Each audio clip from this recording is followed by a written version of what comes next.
Envoyer des vidéos en très haute définition par son mobile, piloter des robots à distance, communiquer en réalité virtuelle, la 5G, la 5e génération de télécommunications mobiles, permet désormais tout cela et elle fait maintenant partie de nos vies.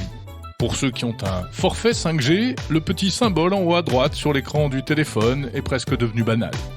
Pourtant, l'avènement de la 5G marque une étape dans l'évolution sans fin des télécommunications. Quelle est l'histoire de cette 5G ? Comment fonctionne-t-elle ? Qu'apporte-t-elle exactement ? Et quel est son avenir ? C'est ce dont nous allons parler dans cet épisode spécial de Monde Numérique et, je l'espère, vous allez tout comprendre. Cet épisode vous est proposé en partenariat avec Orange qui a choisi Monde Numérique pour vous aider à mieux comprendre la technologie.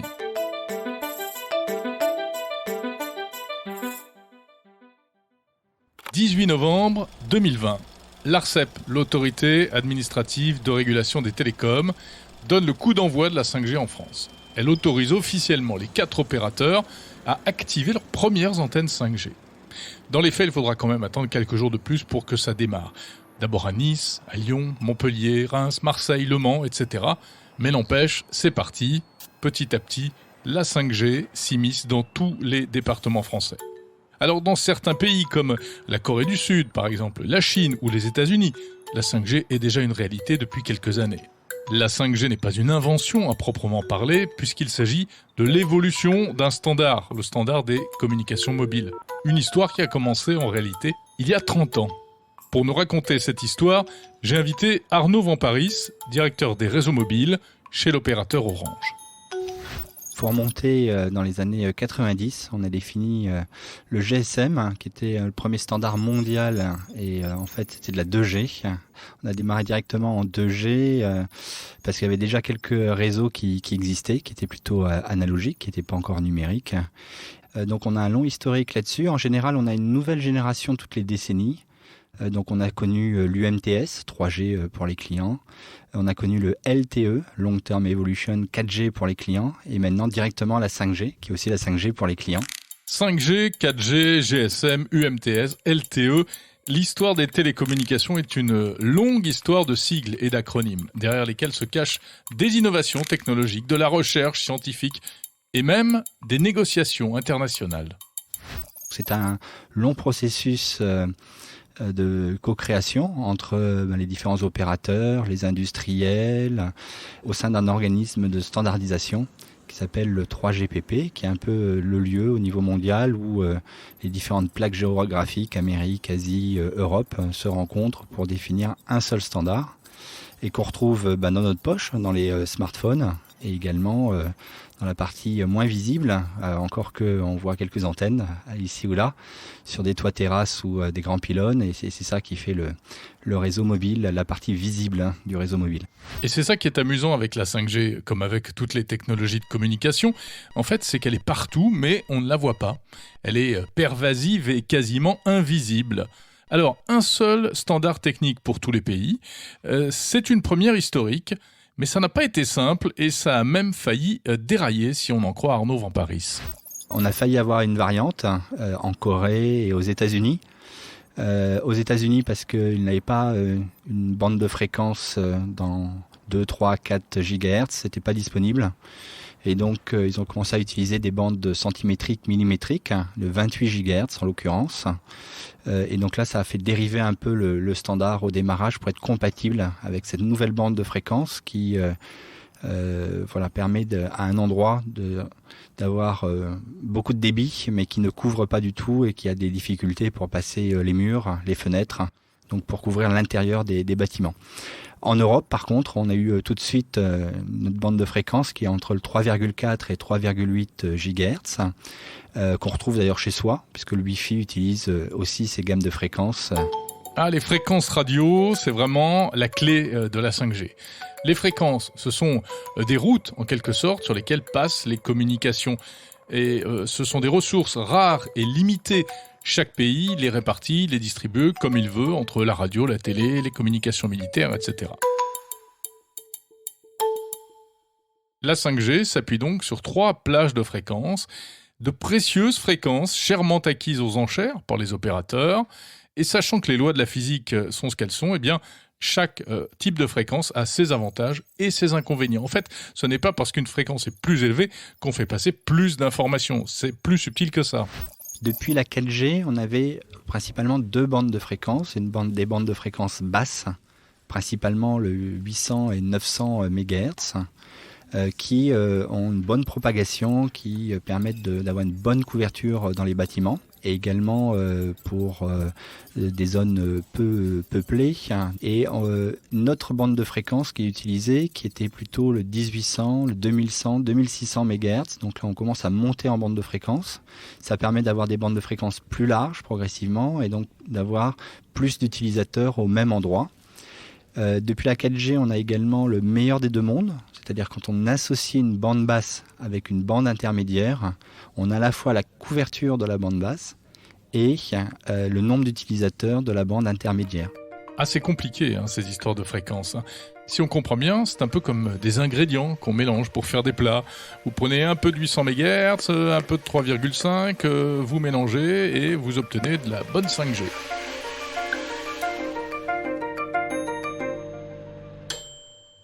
Alors la 5G ne remplace pas la 4G, on le sait, elle vient se superposer. Du coup, les opérateurs ont été malins, ils ont récupéré des fréquences de la 4G, auxquelles ils ont ajouté de nouvelles fréquences pour fabriquer de la 5G. Et c'est pas fini, ils s'apprêtent à rajouter dans les années à venir un nouvel ingrédient qu'on appelle le 26 GHz. Donc le 26 GHz qui ne sont pas encore attribués partout là en Europe, qu'on commence à avoir, mais là qu'on ne peut pas mettre sur les mêmes sites que les sites actuels, on est obligé de rajouter des sites supplémentaires pour utiliser ces nouvelles bandes de fréquences. Donc pour l'instant, tous les déploiements qu'on a en Europe, 5G, sont sur les sites existants 4G, avec la bande de fréquence cœur 3,4, 3,8 GHz. Bon, alors on résume. 3 familles de fréquences, les 700-800 MHz, des fréquences basses qui portent loin, mais avec peu de débit. Le 3,5 GHz, des fréquences hautes avec un gros débit mais qui portent moins loin, et les 26 GHz dont on vient de parler, des fréquences très hautes, dites millimétriques, qui offrent un super débit mais qui ne portent pas loin du tout et qui traversent très mal les murs, donc ce ne sera pas pour l'intérieur des bâtiments, ça devrait servir pour les lieux très fréquentés comme les stades, les gares, etc. J'espère que vous avez pris des notes, il y a un terreau à la fin de l'épisode.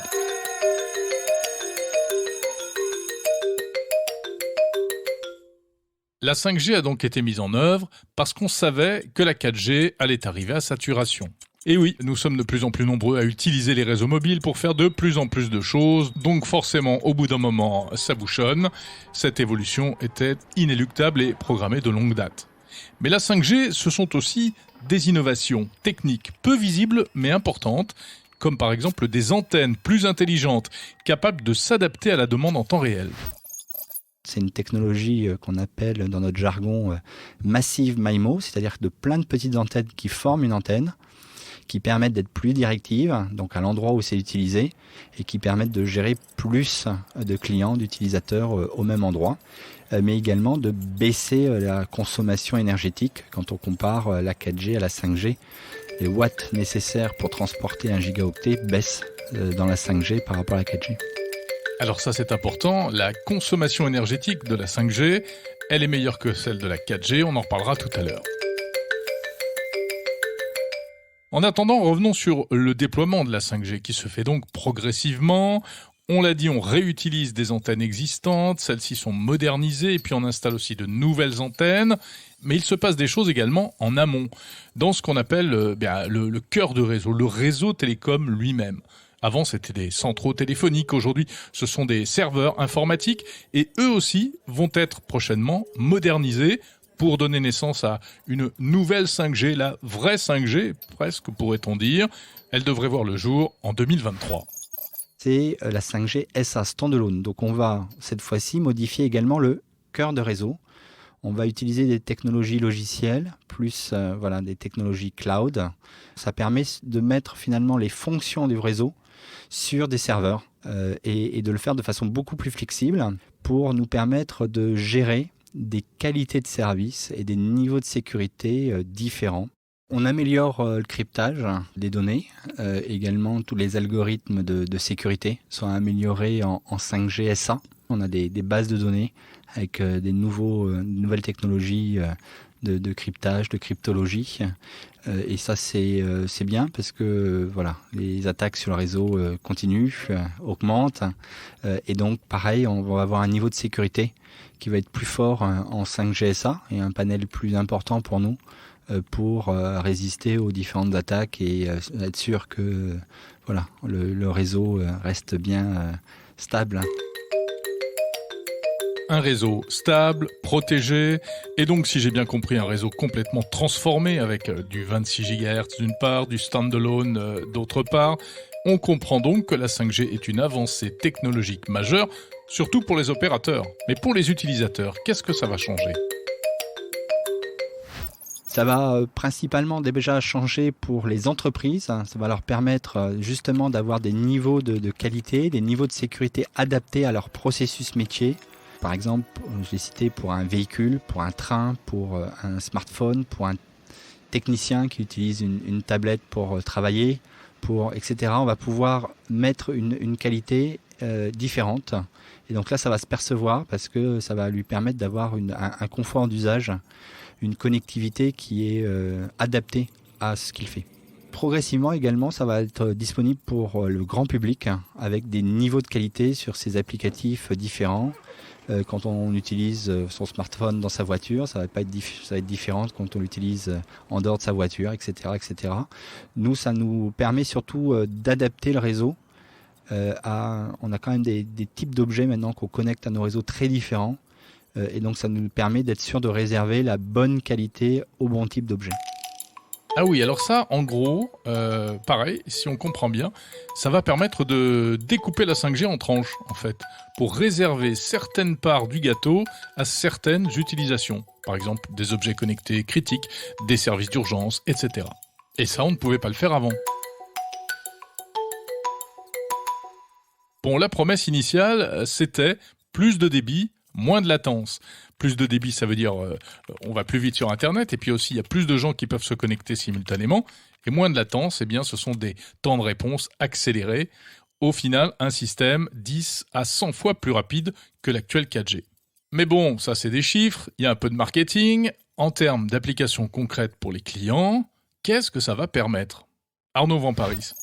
Alors en application, ce qu'on voit, c'est beaucoup d'usages vidéo, d'usages d'expériences immersives, qui apparaissent. On est, je pense, aux prémices, c'est normal. En général, c'est au bout de quelques années d'apparition de la nouvelle technologie, et ça a été le cas aussi en 4G, qu'on a une vraie utilisation en termes d'usage.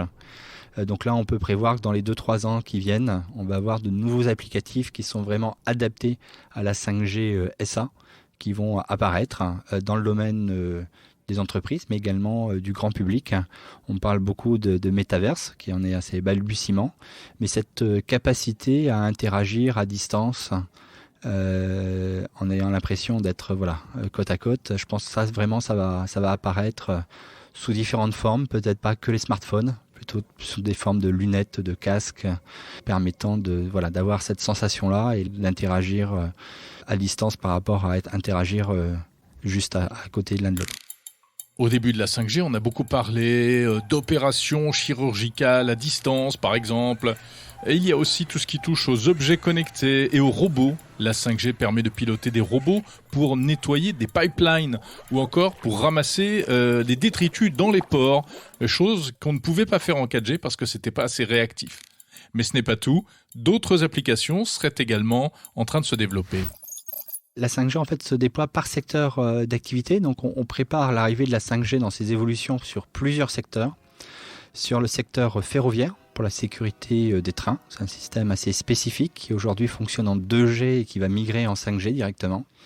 On prépare son arrivée pour les véhicules, donc on va commencer à avoir des voitures électriques avec un certain degré d'autonomie qui arrive en 5G à partir de 2023. Donc ça va être assez rapide. On a besoin de plus en plus de logiciels, il y a plus en plus de capteurs dans les véhicules électriques et donc il y a besoin pour cette autonomie en logiciel d'avoir une bonne connectivité. Et la 5G permet justement d'assurer un certain niveau de qualité de service et de sécurité qu'ont besoin les véhicules. On a beaucoup de tests également pour améliorer la sécurité routière, donc la communication entre les véhicules. Et également dans une ville, hein, que ce soit l'interaction avec les feux automatiques pour fluidifier le trafic, pour prévoir le trafic en fait à l'échelle d'une rue, d'un quartier, d'une ville.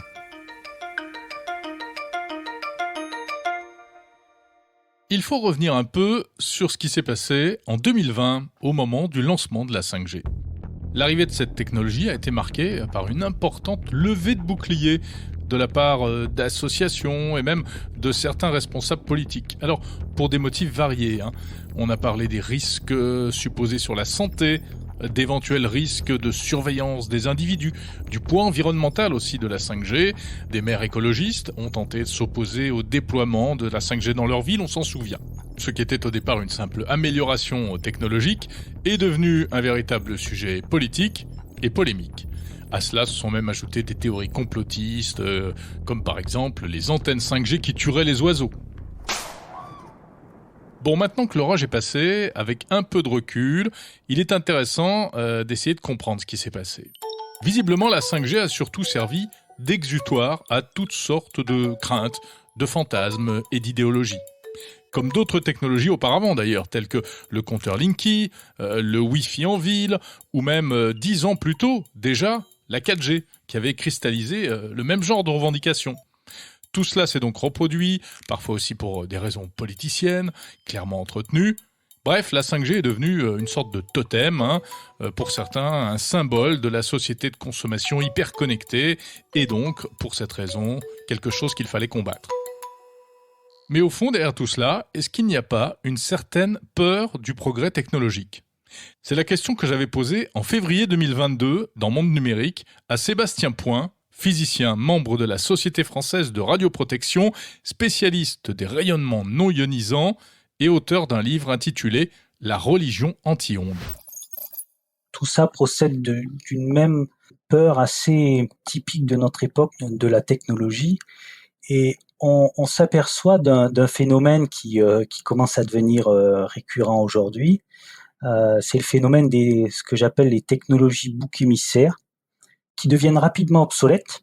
Donc les opposants ou les technophobes ont souvent besoin de chercher des nouvelles technologies boucs émissaires. Effectivement, il y a de nombreuses années, les lampes fluocompactes étaient des technologies boucs émissaires qu'il s'agissait de bannir. Les LED l'ont été. On a vu des campagnes d'opposition à l'installation de l'éclairage LED dans les crèches, dans les écoles. Pour ce qui concerne les rayonnements électromagnétiques, on a eu des campagnes de dénigrement du Linky, qui est pourtant un appareil filaire qui n'émet que du rayonnement électromagnétique de manière résiduelle, pas plus qu'un petit appareil électroménager. Pourtant, on a eu une campagne de dénigrement. Et puis c'est passé, on est venu à la 5G, on a fait énormément de bruit pour dénigrer la 5G. Il y a eu des appels à l'interdiction, il y a eu des pétitions pour un moratoire sur la 5G. Bon, eh bien, aujourd'hui, le soufflet retombe. Et demain, nous aurons probablement des oppositions qui renaîtront sous le prétexte de l'intelligence artificielle ou de la 6G ou je ne sais quelle autre technologie qui servira à nouveau de bouc émissaire pour l'expression d'une opposition à la technologie. Et oui, c'est un peu ce qu'on appelle le néoludisme, l'opposition à la modernité, qui fait de plus en plus d'adeptes dans un contexte en plus de réchauffement climatique et de crainte pour le futur. Pour revenir un peu plus en détail sur la question des effets hypothétiques sur la santé, lorsque je l'avais interviewé, Sébastien Point m'avait expliqué en détail pourquoi il n'y avait vraiment pas lieu de s'inquiéter par rapport à la 5G. Il bat en brèche notamment les arguments concernant un soi-disant manque de recul par rapport aux technologies 5G. Même s'il manque des données, dirons-nous, factuelles sur la technologie 5G en elle-même, il faut comprendre que la bande de fréquence des 5G, physiquement, est insérée entre la bande des radiofréquences et la bande infrarouge. Et on connaît bien les effets de ces deux bandes. Infrarouge, par exemple, on en reçoit au quotidien du soleil. Les bandes radiofréquences, eh bien, sont de la téléphonie, mais aussi de la radiophonie, de la télévision. Donc, effectivement, si la technologie 5G en elle-même n'a pas pu être étudiée en tant que telle, on sait que les fréquences qui sont proches de fréquences bien connues et bien étudiées ne poseront pas de problème. Enfin, selon Sébastien Point, il n'y a pas lieu d'avoir peur de l'effet des ondes électromagnétiques de la 5G, pas plus que de celles de la radio ou de la télévision, pour la simple et bonne raison que la réglementation encadre très sévèrement cette technologie. En réalité, il existe des normes qui nous protègent du seul effet scientifiquement avéré potentiel de ces ondes, qui est l'effet thermique.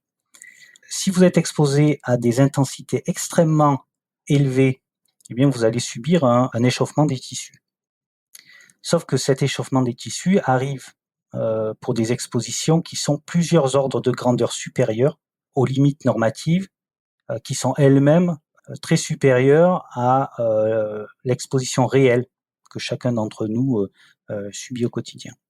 Et par ailleurs, nous sommes dans le domaine des rayonnements non ionisants, vous en avez parlé en introduction, qui sont des rayonnements qui possèdent ce qu'on appelle une énergie photonique, qui est extrêmement faible. Cette énergie photonique, c'est l'énergie qui est transportée par les corpuscules que transporte l'onde. Alors on ne va pas rentrer dans le détail de la dualité onde-corpuscule, qui est une grande énigme de la physique, mais cette énergie photonique est extrêmement faible.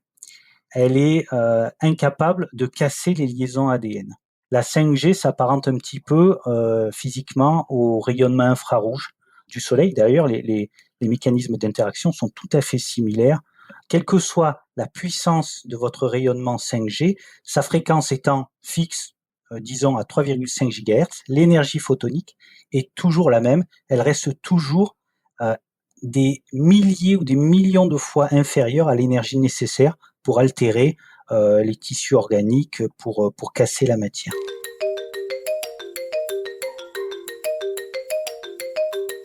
Il y a un autre argument qui a été brandi contre la 5G lors de son lancement, le poids environnemental. D'abord parce que oui, l'avènement de la 5G implique à terme le remplacement de nos téléphones portables au profit de nouveaux appareils compatibles 5G. Du coup, cela implique la production, la fabrication de millions de terminaux bourrés de terres rares, de métaux précieux, etc. Sauf que le remplacement des mobiles, c'est un phénomène permanent, constant, et qui s'est d'ailleurs considérablement ralenti. Il faut le préciser, les consommateurs aujourd'hui gardent leur téléphone beaucoup plus longtemps, plusieurs années, sans compter le recyclage des vieux appareils pour en faire des neufs, qui ne cessent de progresser. En ce qui concerne l'environnement encore, on a accusé la 5G d'être plus énergivore que la 4G. Alors là, c'est subtil, parce qu'en fait, ce que l'on craint, c'est une augmentation du trafic, et donc forcément de la consommation énergétique. À cela, les opérateurs et les équipementiers répondent que le matériel 5G consomme bien moins d'énergie que les vieilles antennes 4G vieillissantes. Arnaud Vamparis, directeur des réseaux mobiles chez l'opérateur Orange. Chaque nouvelle génération est effectivement moins énergivore que la génération précédente, à usage constant. La 5G, pareil, apporte des choses qu'on n'avait pas avant. On a par exemple la possibilité d'éteindre des bouts de réseau. Un peu ce qu'on a sur son smartphone, sur les écrans, qui s'éteignent automatiquement. On a la même chose dans les réseaux. Et on a plusieurs niveaux de veille, directement au niveau des composants, par microsecondes. Ça s'éteint, ça se rallume, au niveau d'une carte ou au niveau d'un équipement complet. On est capable actuellement d'éteindre des bouts de réseau. On le fait en particulier la nuit et on rallume automatiquement quand les clients reviennent dans ces zones-là. C'est une façon de baisser la consommation énergétique des réseaux. Enfin, à ce sujet, il faut prendre en compte aussi les réductions de CO2 que la 5G est censée permettre grâce à la modernisation de l'industrie, des transports, des chaînes d'approvisionnement, etc. Évidemment, il faudra quelques années pour voir si cette promesse est tenue. Enfin, la bonne nouvelle, c'est que la 5G va permettre d'éteindre certaines anciennes technologies, comme la 2G et la 3G, et donc de faire baisser le poids environnemental des réseaux en général. Ça a déjà commencé aux États-Unis, ce sera le cas en France à partir de 2025. Parlons un peu du futur de la 5G. Eh bien, ce sera tout naturellement la 6G. Alors, elle est déjà dans les tuyaux, même s'il n'est pas prévu qu'elle voie le jour avant 2030. Ce qui est intéressant, c'est que la transition entre la 5G et la 6G devrait être beaucoup plus douce, selon Arnaud Vamparis. Alors la 6G, c'est vraiment, on est au tout début, on est sur des projets dits collaboratifs, donc où plusieurs sociétés se mettent ensemble pour essayer d'imaginer, de trouver des technologies de base pour ce système-là, pour voir un peu ce qui est en rupture par rapport à la 5G qu'on déploie actuellement. Donc pendant encore 2-3 ans, on va être encore sur des sujets de recherche, puis vers 2025, on va commencer à standardiser le système, puis les différents bouts du système pour pouvoir avoir des pré-déploiements en fin de la décennie. De plus en plus, les réseaux sont logiciels, donc de plus en plus, on va être sur une évolution progressive. Donc comme on aura la 5.1, la 5.2, la 6.0, on sera progressivement sur des évolutions beaucoup plus douces pour les clients et pour nous en tant qu'opérateurs. On peut avoir des technologies en rupture dans la 6G, par exemple des dalles réfléchissantes qui vont permettre de récupérer au niveau d'une fenêtre les ondes et renvoyer à l'intérieur du domicile sans électricité, donc en étant passive. Voilà, des technologies passives, de dalles réfléchissantes. Le but est toujours de consommer moins. Et également, on a la possibilité de transmettre directement pour des capteurs également quelques données sans consommation énergétique autre que une petite pile solaire directement dans l'objet. Ce n'est pas tout. Avant la 6G, la 5G pourrait aussi évoluer dans les années à venir grâce aux satellites. De la 5G dans les étoiles. À ne pas confondre avec les systèmes satellitaires Starlink ou Nordnet. Là, il s'agirait vraiment de communiquer directement avec son smartphone via les satellites. Ça va permettre dans certains endroits où on n'a pas de couverture, c'est encore le cas dans certaines zones montagneuses en Europe, un peu plus le cas dans d'autres continents comme en Afrique, où on n'a pas encore couvert tout le continent, d'avoir accès par satellite directement quand on est à l'extérieur des bâtiments. Par contre, il faudra être à l'extérieur des bâtiments en visibilité directe. On pourra par son smartphone avoir accès à certains satellites, ça c'est en cours. On a d'ailleurs quelques partenariats qui commencent entre différentes sociétés pour ça. Et on utilise des nouvelles constellations de satellites qui sont lancées, qui sont à basse altitude, et donc qui permettent à un smartphone de se connecter directement. Et donc là, en tant qu'Orange Innovation, on a commencé certains tests sur le sujet pour l'Europe et l'Afrique. Enfin, la 5G pourrait s'envoler vers la Lune. Ce n'est pas de la science-fiction. Pour répondre aux futurs besoins des bases lunaires, cette technologie inventée sur Terre pourrait s'exporter dans l'espace. On a effectivement des projets, par exemple, pour les prochaines expéditions sur la Lune, où il faut une connectivité pour ce qui est envoyé là-bas. Et il y en a même des technologies qui démarrent avec la 4G, qui est une technologie maintenant très robuste. 4G, 5G pour embarquer ça et que ça soit la base de la communication des objets envoyés sur la Lune en expédition. C'est un petit réseau privé qui est créé sur place et qui permet de retransmettre après l'ensemble des données captées sur place, que ce soit sous forme d'images ou de données techniques.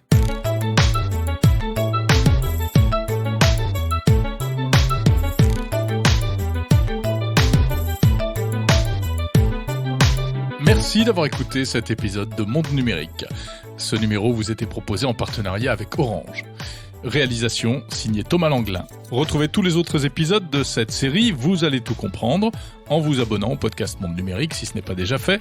Et puis notez et commentez surtout Monde Numérique sur les plateformes de podcast. Parlez-en à vos amis. On se retrouve également sur le site mondenumérique en un seul mot.info.